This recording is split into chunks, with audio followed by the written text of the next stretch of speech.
Hello again. So, I am currently driving home, landed in Philadelphia not too long ago, from a visit to Cedar Point, which was kind of ill-fated. And if you've seen my other road trip ramblings or my vlog from there, you'll know what happened. And basically it was that the sole purpose of that trip was to ride Top Thrill 2, and it was closed. They announced it was closed just as I was getting off the airplane, landing in Cleveland and picking up the rental car. And when they made that announcement, which mind you was super annoying that they made that announcement only on Twitter and they didn't cross-post that anywhere else from what I could tell. Yeah, that was a tough look. But that timing stunk because we were on such a high. I went with Matt from Coasters and Brews, who was in the last road trip ramble. Yeah, that stunk. But we were, at that time, nobody knew why. We assumed the storm had rolled through, had kind of probably brought some crazy winds with it, and being as tall as that ride is, I think it's like 400 plus. Well, no, I know it's 400 plus, but I don't remember the exact height. Everyone assumed it's the wind. Just the wind's too crazy. The trains are lighter and probably more susceptible to the wind. The other thing that I've heard about in relation to that is that the hydraulic launch could be adjusted in according with how strong the wind was and still make it over the top, but not the case with the magnets. The LSMs are much more consistent and apparently not as modifiable. That's news to me anyway. And you're gonna hear rain. It's been like kind of a crappy weekend in terms of weather. But yeah, everybody was guessing, was it the wind? Was something else happening?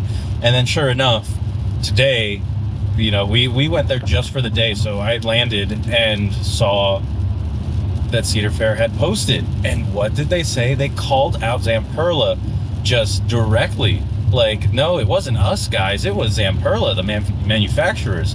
We love you, but it's all their fault. Like, it just, the tone, the language of that, just, it's a bad look, in my opinion. That did not look good. And I feel like, is that the reason why so many other manufacturers, like, they don't really work with them anymore?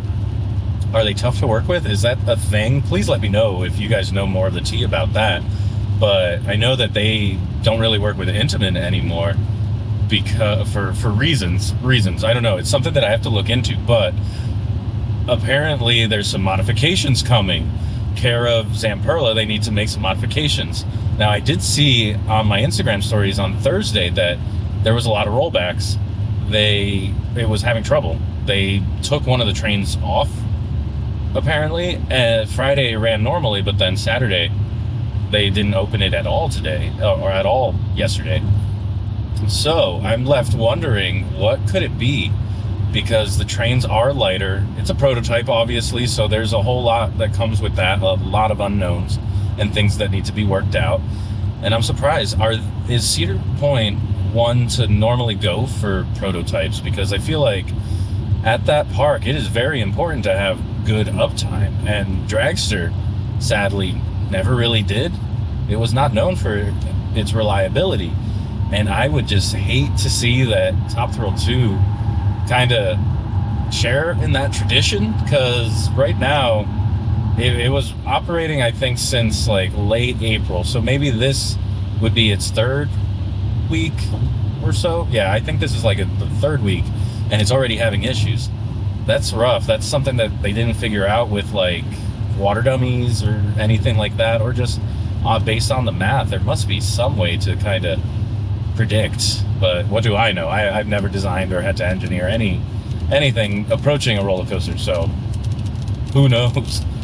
But it is concerning for sure. A lot of people are using this to like get a lot of clickbaity type of things out there and get that engagement, but for the most part, you know, prototypes are going to prototype, and that's kind of the attitude that I am taking from that. It's just really weird that announcement, Cedar Point chose to kind of blame Zamperla almost directly, and they have no date for when it'll reopen, which is also concerning, because they said it was some sort of modifications to the trains. How long could that take? I guess it must be a little more involved if they don't have an idea of when those will be completed. One thing I have heard with trains, though, is that because they're lighter, yes, you get some really cool airtime, and the laterals when you go down the top and spiral, whatever that element is called, there was, because the center of gravity was different, because the seats are elevated, it was a whole different experience. However, during the launch, in the back of the train, I heard that there's a lot of like rumble or shuffle or whatever, however you want to describe it. You can feel that sensation, and it's not just during transitions from like between the spike and the old track. So I don't know, guys. I am really curious to see what your thoughts are on this. I am just glad to kind of have some resolution that it wasn't just for the day that I was there. I know maybe that sounds silly, but it makes me feel a little bit better that like people aren't at Cedar Point today and having the time of their life on Top Thrill 2, and I missed it because I was there for that one day it was closed. I'm glad to know, and hoping in the future it'll be more reliable once they make these modifications. That is a big, loud truck. I don't know what that's going to do to the audio. It's also, I think I mentioned, it's raining. The weather is super doo-doo.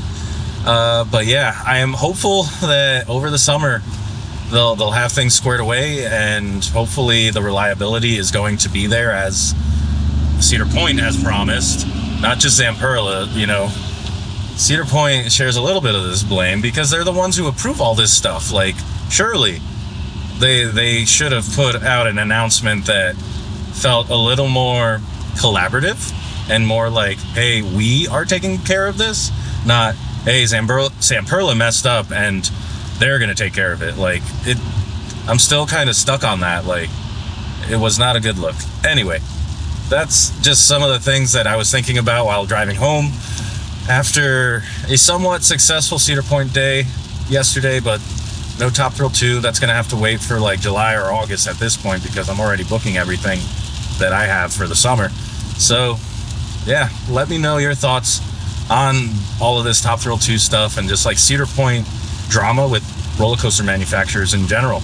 But anyway, for now, thank you so much for watching. I'll see you next time, and I hope you go make your own adventure.